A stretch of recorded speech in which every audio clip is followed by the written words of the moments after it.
السلام عليكم أهل الديار من المؤمنين والمسلمين،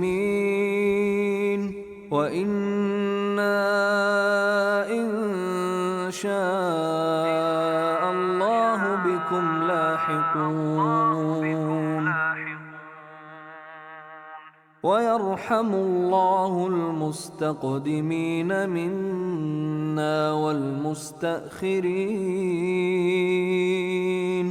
أسأل الله لنا ولكم العافية. اللهم إن لنا إخوانا وأحبابا رحلوا إليك وحلوا ضيوفا بين يديك، اللهم اغفر لهم وارحمهم وعافهم واعف عنهم وأكرم نزلهم.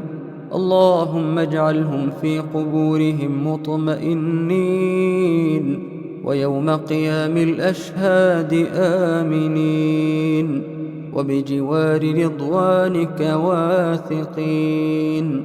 اللهم يمن كتابنا وكتابهم ويسر حسابنا وحسابهم وثبت أقدامنا